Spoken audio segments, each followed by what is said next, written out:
Kalau yang cewek-cewek itu cuma ngajakin member satu persatu, ngeblast gitu kan. Dia spam WA gitu. Semenjak penggerbekan, web ngumumin ini nggak bisa di Indo terus. Kita harus pindah semua ke Kamboja. Gitu. Ya, bahkan sampai fasilitas semua dibiayain.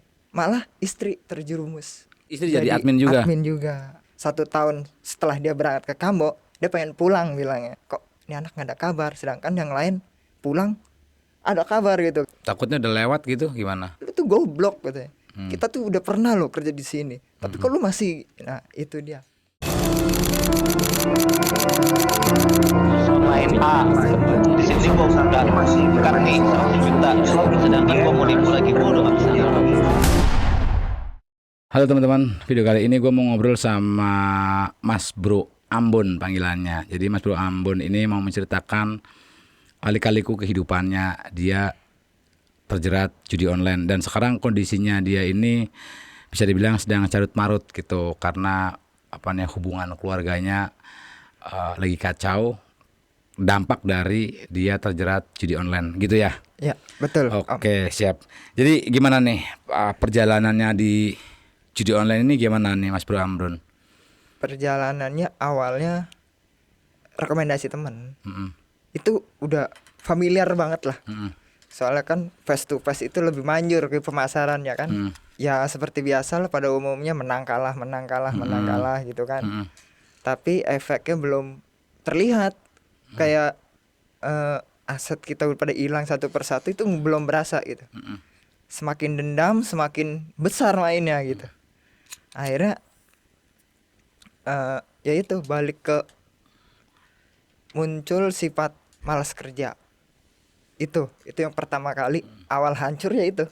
Bukannya kita makin rajin ya kan, malah kerjanya makin males. Soalnya buat apa kerja dapat duit ini lebih gampang. Nah itu pikirannya kan terlalu catatkan di situ kan Om. Ini mau disebutin nggak profesi gitu? Gak apa-apa, sebutin aja.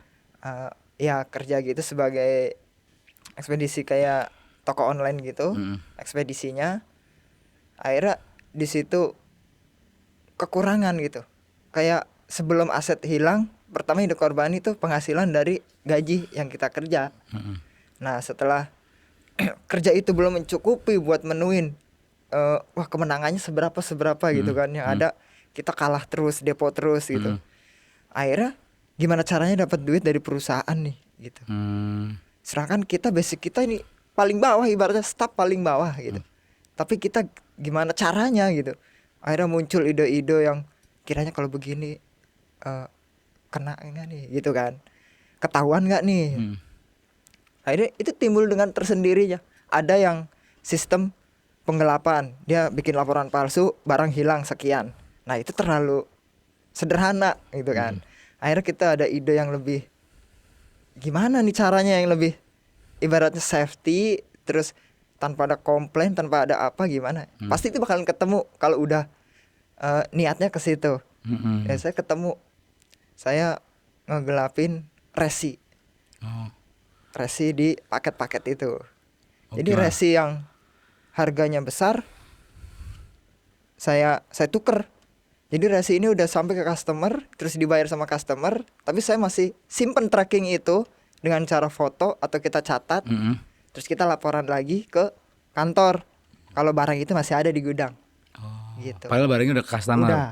Pembayaran pun udah selesai. Besokannya gimana caranya nutup ini nih? Ketemu nggak barang yang sama gitu? Walaupun nggak sama tapi harganya kuantitinya lebih banyak gitu. Ya kita begitu akhirnya kan nombok lagi. Terus ketumpuk. Terakhir audit 3 bulan sekali. Audit 3 bulan sekali. Selama 3 bulan bermain begitu sama teman-teman juga. Teman-teman kantor semuanya. Mereka tahu tapi dengan versi mereka masing-masing gitu. Nah, kalau saya dengan versi begitu Om. Nah, akhirnya di situ audit tak. Pokoknya hari ini mau diaudit semua, dicek. Apa yang kurang, apa yang lebih gitu kan. Dari fisik banyak yang kurang, tapi laporan lebih gitu. Akhirnya dicek. Semua itu ekspedisi di hold. Gak ada pengiriman, gak ada barang datang, di hold semua. Di hold, 2 jam kemudian muncul ada nama-nama yang harus dipertanyakan gitu. Ternyata hampir semuanya. Bahkan supervisor juga. Nah, yang paling dipertanyakan pertama kan supervisor. Supervisor juga melakukan penggelapan itu. Sama. Cuma dia dengan itu tadi versi dia sendiri. Ya, Ya itu awal mula dari begitu. Kecanduan, pengen ngebalikin apa yang udah hilang gitu kan. Nah, akhirnya di situ kita belum menyadari sebagai kita staff ibaratnya ya staff paling bawah lah, yang ibaratnya receh gitu kan mainnya. Kita masih belum menyadari kalau si audit ini udah mengintai kita orang gitu. Iya. Soalnya apa? Setahu kita, loh supervisor yang kena, kita aman gitu. Seminggu ibaratnya ekspedisi mah untuk nominal dia mah, ya segitu apa sih, enteng gitu kan. Yang ratusan juta aja enteng kalau untuk yang punya perusahaan. Seminggu kita kayak dikasih keenakan gitu. Terserah lu mau kerja sesuka hati aja udah nggak apa-apa gitu. Tapi ada waktunya nanti namanya dipanggil. Bener kejadian om. Nama ini, wow itu kan udah berkelanjutan, saya udah ibaratnya numpuk lagi gitu dengan cara tracking yang tadi itu. Akhirnya kan minus gede, minus ngelebihin gaji. Nah gaji dulu di ekspedisi masih 6, berapa ya kan, karena belum mitra, masuk karyawan gitu. 1 bulan gaji pun jauh katanya. Sedangkan saya perasaan pakai awal mulanya cuma 3 juta. Ngegelapin handphone itu, tracking handphone. Terus besokannya ketemu tracking baru dikirim, terus tracking lama di ACS, dilaporin gitu kalau udah sampai. Cuma karena semakin kita pengen nutup yang ini kan kita harus ngambil nominal yang lebih gede tuh. Buat nutup 3 juta ini kita harus nyari yang 3 juta lebih. Nah, kita tutup terus. Soalnya apa? Kita masih ada pengen sisa mainnya itu. Dari 3 juta lebih itu misalkan nutup yang tracking kemarin 3 juta. Sekarang ada handphone yang harganya 3.500.000. Nah 3 jutanya buat bayar COD yang kemarin. Nah 500 kita main. Dan belum tentu menang itu. Akhirnya begitu terus om. Berkelipat. Itu yang bikin hancur. Kerja di situ udah enak gitu kan. Udah ibaratnya UMR apa segala macem. Tunjangan ada. Hilang semua. Itu mainnya apa? Itu masih di web. Masih di web. Apa itu mainnya apa? Slot di versi Pegasoft-nya. Oke. Gitu. Setelah pekerjaan hilang, terpuruk tuh. Kok ada utang malah gitu kan. Kita nyari kerjaan ilegal. Dulu Fiat OLX itu paling banyak tuh. Loker-loker buat telemarketing untuk judi online. Di situ bilang telemarketing dengan gaji yang lumayan besar gitu kan. Orang di situ nggak tertera kalau itu judi online. Telemarketing persyaratannya kok nggak terlalu ribet gitu. Coba masuk. Nah ini langsung jadi profesi, pindah malah terjun ke situ. Jadi admin jatuhnya. Gitu. Admin judol. Itu tahun berapa? Itu tahun 2000 kalau nggak salah 2022 deh. 2021. Iya. 2021 2022. Iya. Oke. Sebelum COVID. Nah akhirnya udah terlanjur nyemplung nih. Gimana sih, penasaran. Di situ ada mikirnya gini, apa ya dulu banda gue yang habis bisa balik dari sini nih, gitu kan. Tapi bener om, itu gaji gede, bonus aja. Gaji yang paling gede selama ini saya rasain sebagai lulusan SMA biasa ya. Ya itu di situ 12 juta. Itu berarti admin judi online. Kantornya di mana? Fluid. Di Fluid. Penjaringan dulu. Oke. Kerjaannya ngapain itu? Nah, dulu pas ngelamarnya itu kan sebagai telemarketing. Nah, telemarketing kita basic bener-bener nol om. Cuma kita ngandelin ibaratnya saya SMA ya cuma setahun ngejalanin komputer ya kayak biasa aja gitu kan. Standar aja. Standar aja. Di sana diajarin kayak privat gitu. Oh, jadi begini. Belajar lagi. Itu dikasih waktu 3 bulan tapi nggak ada training, itu langsung dibayar om. Nah saya bingung, ngeri juga nih, nggak ada trainingan. Kita kerja kita dibayar full gitu. Pertama masuk pun gaji langsung 12 juta. Itu enggak, pertama masuk dengan yang di banner yang dia dulu 4,5 bilang. Nah dari situ itu gaji 12 juta itu bonus. Kita jadi pernah juga jadi best telemarketingnya. Jadi di setiap web kan beda-beda ada gacoannya gitu. Wah ini gacoan nih kalau lu pakai telenya dia gacor gitu. Soalnya member banyak yang daftar ke dia gitu. Iya. Pernah jadi. Nah itu meledak-meledaknya. Jadi di situ udah kayak di atas angin Om. Udah malah istri terjerumus. Itu jelas gimana? Masuk juga. Kok Istri situ istri jadi admin juga? Admin juga. Cuman dengan beda web gitu. Bukan satu web gitu. Wah dia web lain gitu. Iya. Itu spesifik kerjaannya tuh gimana sih?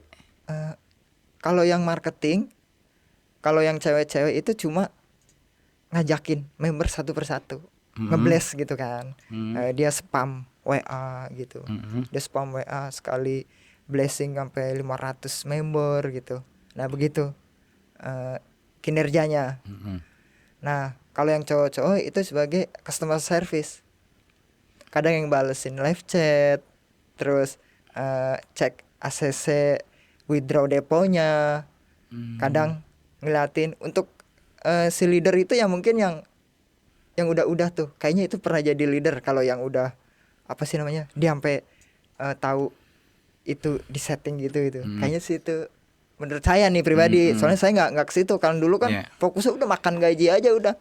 Nggak perlu ngedalemin lebih dalam lagi gitu kan. Fokus makan gaji sekian oke. Ya kan. Tapi nggak ada hasil. Setiap minggu kita foya-foya gitu. Habisnya di situ. Kita yang pengen niat nabung, ada aja leader yang bilang, kita berangkat yuk ke Mangga Besar malam ini. Berangkat semua. Itu satu ruangan, satu room itu, satu web bisa nyampe 40 orang. Oh, Gitu. itu ada berapa ruangan? 19 ruangan. 19 ruangan. Satu ruangan 40 orang. Ya, kurang lebih 40 orang. Berarti sekarang udah nggak ada ya? Sekarang udah nggak ada sama sekali. Sekarang jadi kantor normal. Nah dulu digerebek atau gimana?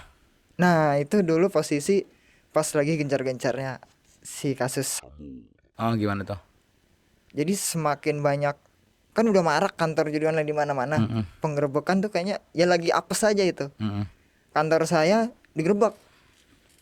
Itu mobil di bawah udah penuh. Ya kan, mobil-mobil polisi udah kayak persis. Udah kayak ada yang sampai nyerah pengen terjun dari gedung. Saking takutnya. Bahasa sini ya noit lah gitu. Wah anjir gimana nih gitu kan. Tapi ditahan gitu kan. Kagak udah santai aja. Ntar kita ditebus sama leader kita. Akhirnya lah dari kata-kata itu ada yang apa namanya nggak jadi tuh lompat tuh. Santai aja udah ikutin prosedurnya aja. Dibawa ya dibawa gitu. Tapi malam itu dibawa, pagi dikeluarin. Berarti ditebus bener ya? Bener ditebus semua. Oke. Semenjak saat itu, berarti kantor itu udah nggak beroperasi lagi? Tutup.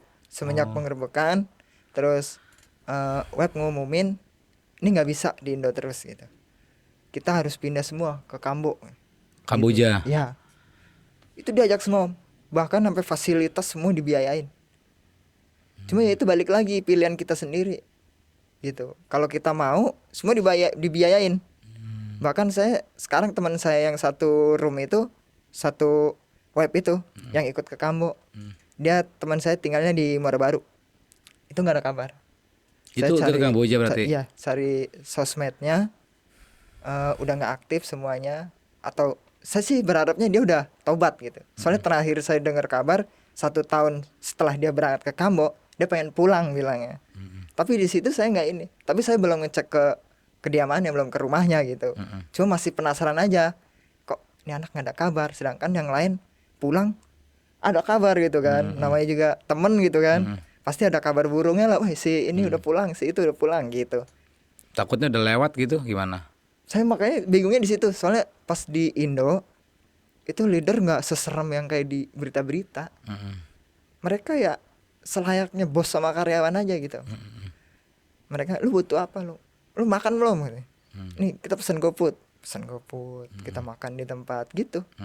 Nah makanya pas yang di luar itu benar, yang disetrumin, yang diapain itu konyol gitu, yang badung. Gimana tuh? Jadi kayak di sana udah dikasih enak gitu kan, atau dia pakai duit web untuk dia main sendiri, atau dia untuk dugem, untuk yang lain-lain gitu kan, nggak tahu gitu kan. Nah itu baru dihukum. yang melakukan kriminal di sana lah ya, yang curang-curang ya. Nah, cuma ya hukumnya kesannya kayak budak kan jadinya kan. Iya. Tapi ya itu bener kenyataannya. Soalnya teman sendiri bener-bener real jari dia dipotong. Karena dia korupsi. Korupsi duit bandar. Iya. Jadinya dipotong 2. Satu jari 20 juta. Iya. Sampai sekarang masih hidup. Dia tinggalnya di Kemayoran. Berarti sekarang udah pulang gitu. Udah lama pulang. Oke. Berarti orang-orang yang tadi di Pluit itu semuanya hampir rata-rata pindah ke Kamboja semua. Pindah. Apalagi mereka yang udah terlanjur broken keluarganya. Soalnya kalau udah kita masuk ke dunia begitu kayak, tapi untungnya saya masih bisa nahan. Ya itu tadi, saya nggak main narkoboy, nggak minum, apalagi cewek nggak. Tapi kalau masalah ini saya sendiri aja masih belum ketemu jalannya buat lepas gitu. Setelah setelah itu orang-orang pada ke Kamboja semua, berarti lu pray nih nggak kerja ceritanya gitu? Apa? Masih ada kayak leader saya masih nggak terima gitu. Saya dikapasitasin PC, laptop. Difasilitasi? Ya, fasilitasi itu buat WFH. Oke. Gitu. Tapi selama saya WFH, teman saya ada yang kegerebek di rumahnya sendiri. Nah, dari situ saya langsung ngundurin diri. Udah, ini PC mau saya jual-jualin semuanya. Tanpa sepengetahuan itu. Digerebek di rumahnya sendiri. Itu dia rumahnya di Muarangke. Oke. Nah, setelah itu lu kan udah pernah kerja jadi adminnya nih. Ya kan? Kok bisa lu kecemplung judolnya malahan, itu gimana? Nah, candunya ini kayak pertama gabut, ngilangin gabut tuh. Kita asik om, ya kan? Main judi asik aja gitu. Nggak, maksudnya kayak orang ngelihat duit segampang itu gitu, kayak asik aja gitu. Semakin kesini orang penjudi itu dia semakin memacu adrenalin dia gitu. Ketika saldo dia udah tipis, ada nggak sih sesuatu yang bisa meledak gitu. Nah itu yang bikin kadang orang yang bisa lepas itu. Iya. Nah, lu ini kan udah pernah jadi admin, berkecimpung di dalamnya. Iya. Kok lu malah terjerumus judol gitu loh maksudnya? Ya itu karena udah terbiasa dengan awal yang gajinya besar gitu kan, cari uang gampang. Ya kayak pengen lagi. Sampai istri bilang, "Ya lu tuh goblok," katanya. "Kita tuh udah pernah loh kerja di sini. Tapi kok lu masih..." Nah, itu dia. Bener, sampai istri juga menyayangkan gitu loh. Kita kerja dulu gaji kita digabungin, wah ngeri loh katanya. Udah lumayan banget kita loh di umur yang baru merit ibaratnya gitu kan, baru punya anak 1, penghasilan kalau digabungin gede banget sebulan. Tapi habis untuk foya-foya, untuk dugem. Ya itu lingkungan lagi. Bahkan saya yakin bukan saya aja gitu. Ada yang bekas mantan juga, mantan admin aja kejebak lagi. Iya. Ya karena itu udah terbiasa pergaulan dia kemarin gitu kan. Dia ibaratnya kerja sambil nyelot Bahkan kerja pun masih sambil nyelot. PC dia 2, yang satunya slot, yang satu dia kerja. Gitu. Ya itu jadi kebiasaan dia. Sampai ke bawah ketika pekerjaan udah hilang, itu masih ke bawah. Iya. Ya itu. Bener-bener, makanya gue sering juga dapat informasi orang-orang yang jadi, ya itu tadi telemarketing, admin segala macam, mereka masuk gitu ya, terjerat judi online juga gitu ya. Banyak juga sih, hampir rata-rata juga kayak gitu ya. Padahal mereka sudah tahu di dalamnya ya. Udah tahu semua gitu. Ibaratnya bukan dia nggak tahu. Kalau nggak tahu mah oke, hancur karena lu nggak tahu. Masih ada kutipnya gitu. Ya ini tahu. Nah itu yang bikin seremnya candunya judi online. Entah apapun versinya. Terus ini saya datang ke sini nih om. Saya tuh rungkat karena versi dari yang lain, bukan dari web gitu. Gimana tuh? Dari segi judi online bukan cuma web, link apa, terus kita daftar main gitu. Bukan. Masih ada aplikasi dari Play Store juga masih ada. Terus cuman dia kayak senyap gitu. Apa itu permainannya? Royal Dream. Dia jadi uang asli dijadiin chip dulu. Kayak HDI gitu. 11 12 seperti HDI. Cuma HDI karena udah apa namanya? Booming di dulu ya. blacklist gitu kan. Blacklist, Udah blacklist. Sebenarnya itu dulu pesaingnya sih. Oh. Soalnya saya main tuh web main, HDI main, Royal itu juga main. Jadi versinya beda-beda. Oh. Bahkan tetangga saya ini saya baru tahu. Dia nggak main web. Dia nggak mau kan lihat duit nominal 50.000 terus disedot gitu, dia nggak terima. Tapi kalau dijadiin chip dulu nih, dia beli dulu satu chip gitu kan, 1B-nya 1 billion, 1 billion itu 65.000. Nah dia dibeli dulu, jadi kan kesannya dia baru beli dengan uang 50.000 dapat chip banyak gitu kan. Nah dia baru main. Tapi malah semakin kesini dia semakin tahu karena udah pernah bongkar namanya. Kalau withdrawnya namanya kan bongkar. Per 1B-nya itu dijualnya padahal 60.000. Pas kita beli 65.000. Gitu. Tapi sekali meledak ratusan B, 100 B langsung kita kali 60.000 tuh. Dan ngejualnya itu nggak kayak web. Kalau web kan withdraw langsung ke rekening kita. Kalau kita enggak, kita kirim chip itu dulu ke ID bandar. Gitu, ID agen lah contoh. Agen yang menyediakan jual beli chip itu. Akhirnya kita pengen bongkar berapa B, ditampung semua sama dia. Dibayar tetap. Dibayar tetap. Berarti persis kayak HDI ya. Persis. Persis Oke. banget. Nah, lu terjerumusnya dalam di situ. Iya, malah abisnya di situ. Di web nggak begitu getol ibaratnya kan, karena ya udah capek di web mah gitu kan. Dari tahun berapa tahun aja, pengen yang lebih menantang gitu kan. Terus versinya lebih banyak gamenya gitu. Akhirnya masuk ke situ. Saya sampai minggu kemarin ya itu minus, gara-gara di situ masukin semua ke situ, ke chip itu.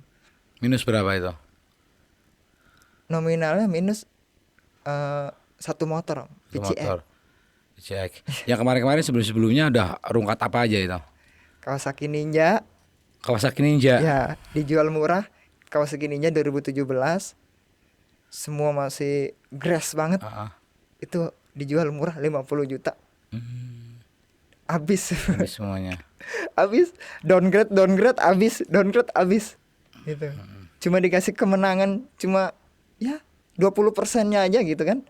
Kita ngerasa udah seneng banget. Kita lupa kalau udah habis berapa aja yang masuk gitu. Cuma karena keinget momen kita dikasih menang tuh. Nah itu yang bikin susah candu. gitu, candu ya. Oke. Akhirnya dari situ apa namanya barang-barang lu tuh, banda-banda lu udah hilang semua gitu. Nah, dampak ke diri lu dan keluarga tuh gimana? Dampaknya kita jadi nggak tahu kita itu siapa. Jadi kayak kosong gitu. Akhirnya apa? Ya itu tadi, dari sekian banyak penjudi sama dia udah nggak ada yang percaya gitu. Kecuali sesama pemain. Sama pemain yang sama-sama ngalamin gitu. Karena dia ngobrol begitu, dia oh iya anjir gua kemarin begitu gitu. Lu sini, lu ada nggak? Gue pinjam dulu lah cepet. Kepercayaan aja didapat sesama pemain. Untuk yang nggak pemain itu udah sulit. Jadi kita sesama penjudi itu survivalnya bareng mereka. Jadi nggak ada jalan malah. Bakalan terus. Karena ketemu, terhubung terus. Betul, ketemu sama orang-orang yang sama-sama belangsak ya. Iya, terhubung terus. Akhirnya kalau begini sampai kapan? Saya datang ke tempat Om Imam. Saya kayak masih percaya sama diri sendiri gitu. Kalau saya tuh masih bisa. Dulu saya nggak begini. Saya apalagi ditambah ingat momen-momen bahagianya saya sebelum saya kenal judol, sebelum saya kenal aplikasi Royal gitu kan. Wah bahagia gitu. Punya anak, punya istri. Sebelum semuanya terlambat, kayak teman-teman lain atau bisa dibilang senior abis-abisan tuh, yang sampai abis ratusan juta MM-an. Ini bukan masalah nominal, tapi masalah bebannya sama. Dampak ke istri gimana? Tuh, ke keluarga ya.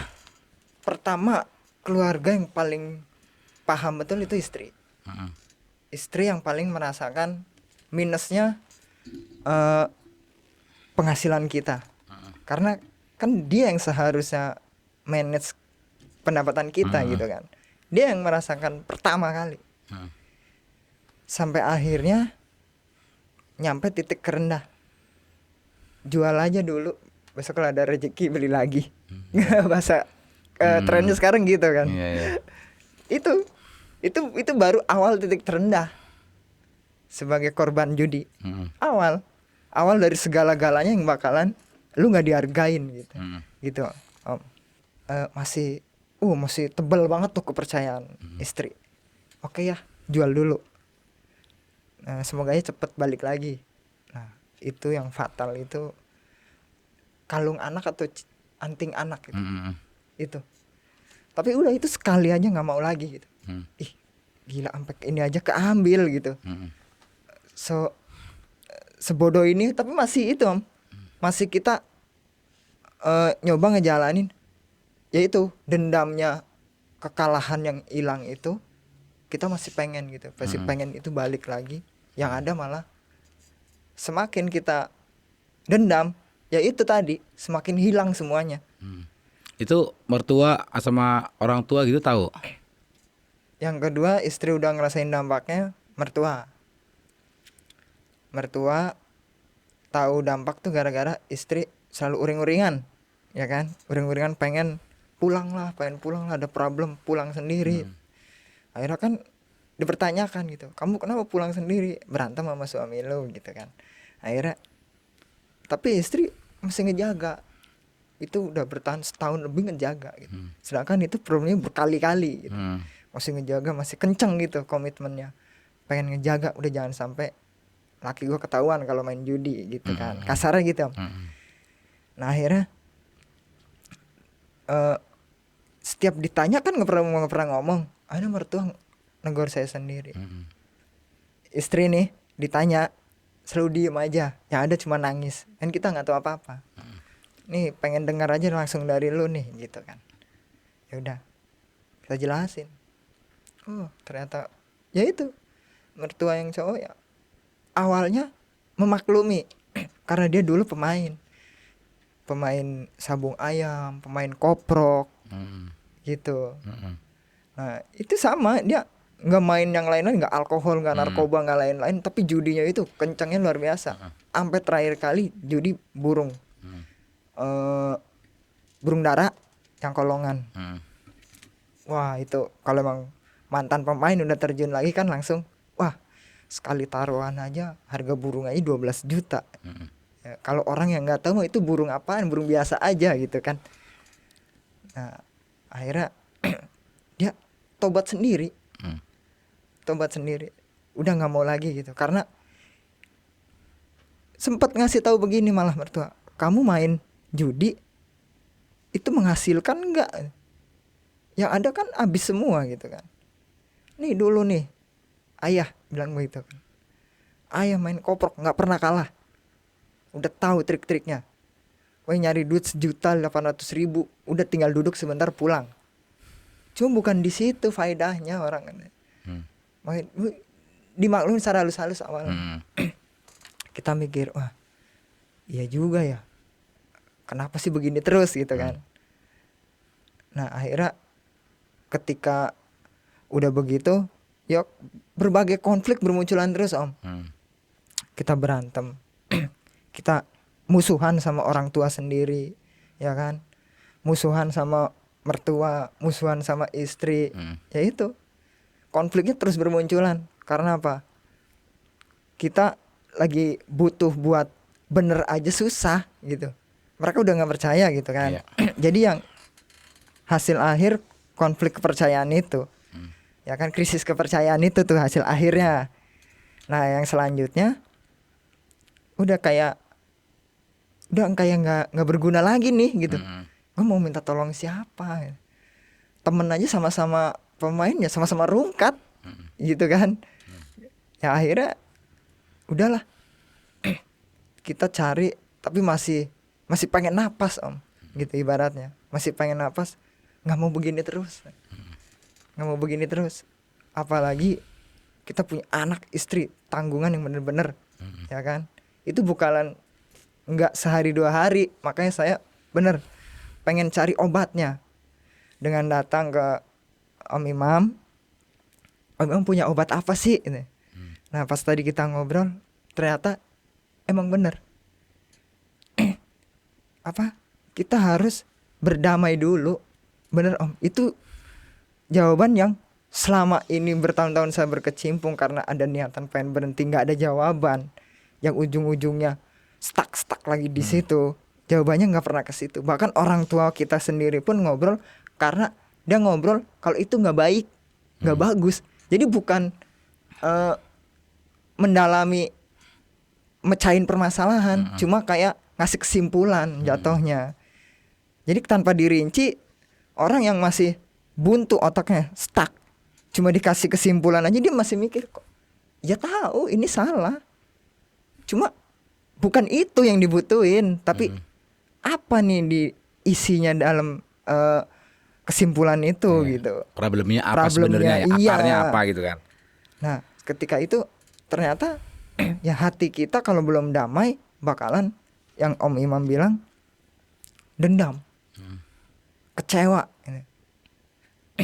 Ada kecewanya orang itu dari berbagai hal kan. Om Imam bilang ada yang kecewa karena pasangan, kecewa karena keluarga, ya kan, melampiasinya tanpa ada ending yang pasti. Tadi saya langsung wah bener ini, kenapa kekecewaan gue nggak gue sampein aja ke penghasilan gue gitu kan. Selama ini kekecewaan gue malah pengen ke stucknya yang situ-situ lagi. Akhirnya itu yang bikin kita nggak bisa berhenti. Kalau misalkan ke penghasilan, wah nanti ada kepuasan tersendiri gitu. Setiap Om tadi bilang orang ketika lagi buntu dia ada dua pilihan. Itu yang selalu kita alamin sebagai penjudi yang udah buntu. Dua pilihan Om. Lu mau begini terus apa stuck di situ gitu kan. Cuma emang otomatis semuanya pengen ke gua pengen berubah. Itu normalnya pemikiran mereka, ya kan. Cuma ketika dia udah ya udahlah gua pengen berubah, tapi dari mana dulu Caranya ya. Nah itu Om, itu yang bikin kita cuma tahu hasil akhirnya tanpa prosesnya. Iya. Tadi kita udah sempat ngobrol panjang di belakang. Singkatnya gitu ya, karena tadi kan obrolnya panjang ya. Kita harus ngulik lebih dalam nih. Aku juga ngulik lebih dalam problemnya itu sebenarnya di mana nih akarnya. Kita harus nyari kata kuncinya dulu. Jadi mungkin sedikit gambaran nih buat teman-teman. Jadi kayak teman-teman nih dari sini nih, dari Jakarta Selatan mau ke Priuk kayak gitu kan. Yang dijelasin ke orang-orang atau mertua lu, keluarga lu kan, Priuk tuh ada di sebelah sana, Ya, kayak gitu kan, betul. di dekat laut sebelah sana gitu kan. Tapi nggak memberitahu bahwa dari Jakarta Selatan ke Priuk itu ada berapa lampu merah, betul Om. ya kan? Itu Ada berapa tikungan. tujuan mereka pengen berubah, cuma begitu aja. Iya pengen berubah, tapi bingung mereka mulai dari mana gitu. Nah Dari obrolan tadi ketemu akar masalahnya, berarti lu udah tenang ya, udah paham ya. udah intinya tetap percaya diri, jangan kita malah menutup diri. Itu kesalahan juga sih. Soalnya posisi dulu itu sebelum judi online itu namanya kan apa sih Om yang akar jadi akar terus kita jadi di atasnya. Apa sih namanya? Apa sih itu? Lupa aku. Kayak model pemasaran propolis gitu. Oh, MLM. MLM. Ah. Dulu juga itu kan begitu. Sampai leader kita terpuruk gitu. Padahal mah itu posisi sekarang saya kayak orang yang itu MLM itu kan kayaknya menyesatkan jatuhnya kan. Jadi mereka menutup diri. Padahal kita yang sebagai korbannya pun nganggep lu ngapain sih menutup diri gitu. Biasa aja udah ya bergaul kayak biasa. Gitu yang udah. Nah, itu yang jadi mandeknya pemikiran yang udah terpuruk ini Om. Kurangnya percaya diri, berinteraksi sama dunia luar takut. Apa nih yang lu tangkep dari obrolan tadi? Udah nyambung kah omongan gua segala macam, atau lu ternyata dari sekian tahun lu mencari jawaban ternyata jawabannya itu bener kayak gitu, Iya. atau gimana? Betul ternyata Om. Jadi inti dari semua obrolannya, tujuan saya datang ke sini pun saya mencari jawaban. Semua orang penjudi pengen udahan, cuma mereka bingung melangkahi dari mana gitu. Harus ada arahan, walaupun itu sedikit arahan, tapi kalau misalkan dia niat, sedikit arahan bisa terus gitu Om. Pertama, langkah-langkah yang manjur itu pertama seharusnya mengikhlaskan dulu gitu. Kayak Om, saya datang ke sini om, saya udah ikhlas, banda-banda saya hilang, saya cuma pengen tenang kayak dulu lagi gitu kan. Ya udah, kamu kalau mau ikhlas ya kamu berdamai dulu sama hati kamu. Nah, karena berdamai itu kan kita udah mengikhlaskan, terus kita punya pikiran yang positif. Kalau kita udah damai, positifnya apa? Yaitu tadi, orang-orang yang ngecilin kita, ya kan, yang menghina kita, kayak om bilang, mereka nggak salah. Om selalu bilang, tadi bilang, coba kamu dibalikin, sebagai kamu yang jadi orang-orang itu, pasti kamu ngelakuin hal yang sama, gitu kan om. Nah itu benar sebenar-benarnya. Itu dari, kalau bahasa kita, sujonnya kita aja sebenarnya. Nah kalau pengen berhenti ya udah, kita open ke masyarakat, ya kan. Mereka udah tahu, walaupun kita menutup diri, emang dia udah tahu semua gitu. Buat apa ditutupin lagi? Udah enjoy aja, nikmatin prosesnya. Kalau lu mau bener, tunjukin dengan kenyataannya gitu. Makanya itu yang saya pengen lakuin sekarang. Sekarang saya kan punya jualan. Lu berarti sebelumnya nggak menemukan jawaban Enggak itu ya? ada. Itu malah saya semakin takut gitu buat berinteraksi. Karena malu nih, masa mantunya si A begini, sedangkan kan dia lumayan juga gitu kan. Masa anaknya si A begini-begini, padahal anak dia sendiri seperti itu gitu. Tapi mereka ya begitu. Jadi malah kesannya kita yang paling paling diremehin banget gitu. Iya. Berarti lu sebelumnya nggak ketemu jawaban bahwa ternyata akar masalahnya ini ada di kekecewaan atau gimana? Masalahnya di kekecewaan. Kekecewaannya itu sampai berdampak ke keluarga, anak nggak keurus gitu kan. Sampai istri lebih milih kerja di luar gitu kan. Ninggalin anaknya demi ngerawat anak orang. Naif banget itu kalau dipikir-pikir sih gitu kan. Dengan gaji yang seharusnya nggak segitu dia terima gitu. Ibaratnya kalau kita usaha pun masih sanggup gitu. Tapi dia lebih memilih begitu, berarti kan dia kecewa juga. Nah awalnya saya juga ikut kecewa. Kok lu malah milih begitu sih? Akhirnya apa? Kekecewaan saya balik lagi ke situ lagi. Dari obrolan tadi berarti udah nyambung ya? Udah nyambung. Udah tenang ya. Oh Tenang. ini gue masalahnya ada di sini dan gue harus Benar. melakukan apa nih ke depannya kayak gitu ya? Tahu apa yang jadi batu yang ngalangin gitu om. Jadi selama ini ketahan itu, kayak nggak ada jawaban, cuma bilang itu kalau begitu lu salah, lu yang benar harus begini. Kalau cuma begitu ya kita juga sebelum ngelakuin juga udah tahu itu salah gitu kan. Cuma melangkahnya ini harus gimana dulu gitu, arahannya dulu gitu. Bukan baru ya ini. Dulu sempet pengen berhenti karena ya begitu jawabannya selalu sama. Gimana sih caranya berhenti ya? Mau itu kita cerita ke orang yang lebih tua, mau cerita mantan preman lah, curhat ke mereka lah, tetap ujung-ujungnya begitu. Tadi jawabannya di sini gimana tadi berarti? Hati sendiri. Jawaban tadi kita ngobrol gimana? Jawaban tadi kita ngobrol gimana? Jawaban yang saya dapat kesini, yang saya cari, gimana solusinya gitu kan? Ya itu, pertama harus ngebangun, ngebesarin hati sendiri gitu, bikin kita percaya diri gitu. Semua orang punya hutang, semua orang punya problem. Nah itu juga poin. Makanya untuk apa kita membatasi berinteraksi dengan dunia luar? Yang ada itu menutup rezeki kita gitu. Itu benar banget om. Apalagi saya pedagang gitu kan, jualan. Kalau saya semakin introvert, itu kelihatannya semakin ruwet. Nih orang gimana sih ini? Ini orang jualannya gimana sih? Auranya nggak ada ya? Orang kemarin jualan, sekarang enggak. Ya itu karena buntu. Nggak ada harus langkah kemana dulu ini gitu, nggak ada. Yang tahu cuma ini salah dan salah gitu aja terus. Iya. Berarti insya Allah lu datang ke sini dapat sesuatu lah ya? Dapat sesuatu, bener. Pelajaran yang bener-bener belum pernah diterima jatuhnya sih. Soalnya untuk lingkungan kalangan kayak saya gini menengah gitu kan om, itu untuk berbicara dengan psikolog itu mereka takut gitu. Pertama takut dengan biaya, terus yang kedua mereka takut malah ngelakuin hal yang sia-sia gitu. Sedangkan yang mereka melakukan kesalahan aja udah sia-sia gitu.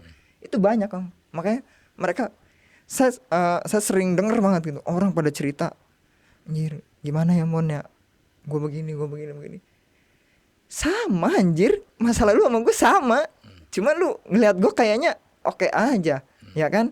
Gue juga ngeliat lu kayaknya oke aja.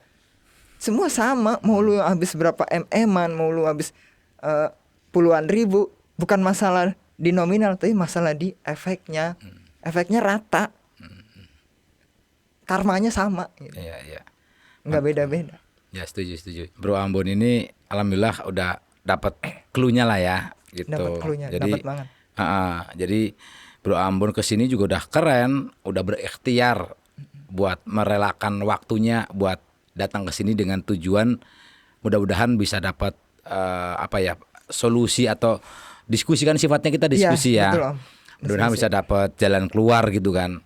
Dan alhamdulillah Bro Ambon ini udah lebih tenang dan tahu bagaimana kedepannya mau melakukan apa kayak gitu ya. Nah buat teman-teman ya seperti itu, kalau kalian kepengen berhenti ya diusahakan, kita nggak tahu jalannya dari mana. Betul, ya kan. Dari mana itu? Ada yang nonton video gua sembuh ya, ada yang nggak sembuh juga ada, macam-macam. Jadi tugasnya adalah kita berikhtiar aja. Ya buktinya Bro Ambon ternyata tadi di sini kebuka pikirannya. Oh iya gitu kan.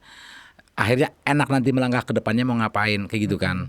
Bukan di judulnya problemnya, tapi kenapa lo melakukan itu, kita harus cari tahu dulu kan. Betul. Makanya tadi butuh diskusi panjang gitu. Oke, mantap, keren. Nah ini saran-saran mungkin tips buat teman-teman kalau yang kepengen sembuh suruh datang ke sini atau bagaimana, silakan.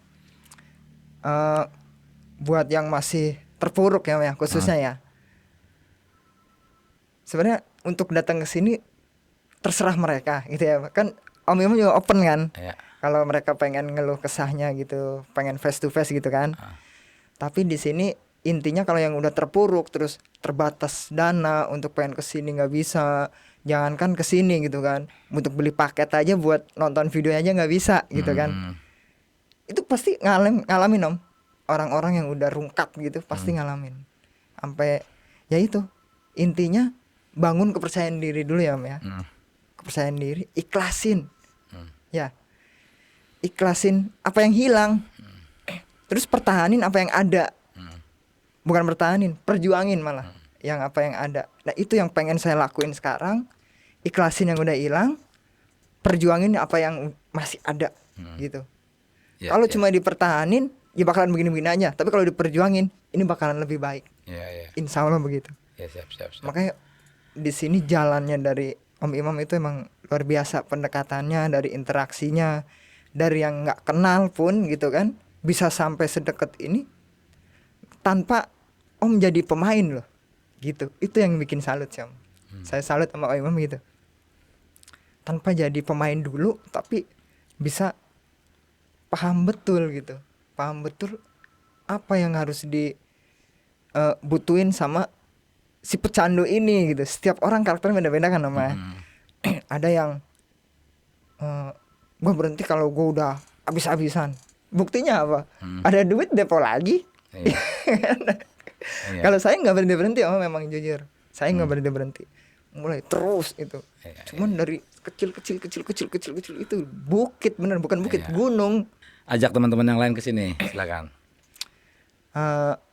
Buat yang problemnya lebih danger nih, yang nggak ada solusi, bohong kalian nggak pengen berhenti, pasti pengen. Itu orang penjudi nggak mau berhenti itu bohong. Makanya kalau pengen berhenti, coba kesini, jatuhnya lebih ke berinteraksi gitu ya, diskusi dan cari solusinya gitu.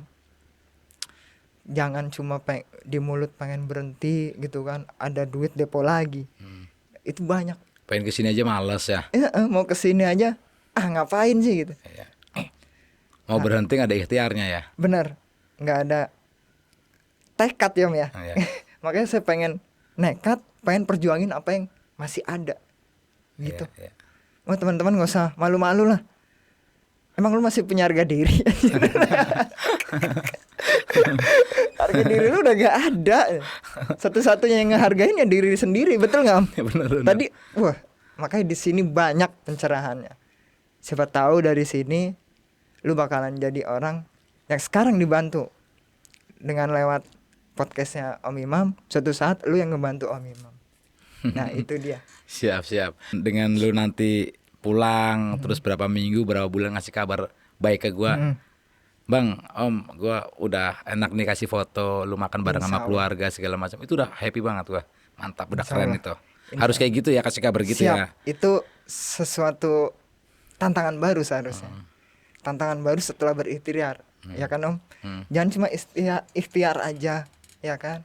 Tapi nggak mau ngejalanin gitu ya, sama aja kan? Iya. Mas saya udah coba bener untuk kayak orang Muslim, udah ikhtiar Om, pengen tobat bener, lagi rungkat-rungkatnya, tahajud, ya kan? Tahajud nangis sampai basah semua badan karena ngalamin. Cuma ketika dia baru diuji sedikit, dikasih sedikit, dia lupa sama kemarin, kejadian kemarin, tahajudnya kemarin. Itu Om, itu yang banyak yang dilakuin. Iya. Emang Allah kita suka sama orang yang berdosa, karena orang yang berdosa itu lebih jujur mengungkapkan dosanya kan. Karena dia tahu, yang tahu kesalahan dia sendiri ya dia sendiri sama Allah itu kan. Siap. Makanya Allah paling suka kalau kita tobat, kita sholat tobat, nangis sampai terseduh-seduh gitu kan. Ya. Tapi ketika cobalah tes lagi kasar gitu kan, dikasih rezeki enak lagi, begitu lagi enggak. Oh masih begitu, berarti dia harus ngelakuin yang kemarin lagi nih, sujud-sujud dulu gitu, kasarnya gitu Om. Iya. Asli. Oke deh, siap. Jadi nih lu udah enjoy ya. Enjoy banget, asli. Udah happy, mukanya juga enak nih auranya teman-teman. Jadi kalian kalau kepengin mencoba berhenti namanya ikhtiar kan, ya ikhtiarkan itu, jangan malas. Orang lu apalagi Jabodetabek kan, malas banget kesini. Yang dari luar kota banyak kemarin. Ya. Kemarin ada narasumber dari Karawang.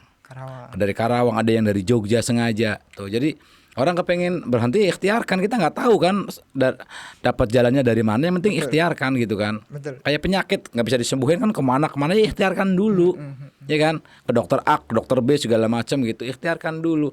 Masalah hasil urusannya Allah gitu kan. Iya betul Om. Gitu. Tapi gue senang nih ngeliat muka lu yang sudah ceria, beda dengan tadi yang lu datang kucel, mukanya auranya aduh sedih gitu kan. Sekarang udah ketawanya sudah jujur, udah happy. Mudah-mudahan nanti ke depan lu bisa take action menjalankan plan-plan tadi dan kasih kabar baik ke gua nanti ya. Siap. Gitu. Itu aja teman-teman. Mudah-mudahan video ini bermanfaat buat teman-teman, ambil hikmahnya, ambil manfaatnya. Ya, mudah-mudahan teman-temannya semua yang sekarang masih main cepat-cepat berhentilah ya. Gitu ya. Oke. Semoga bermanfaat, sampai ketemu lagi di video selanjutnya. Bye.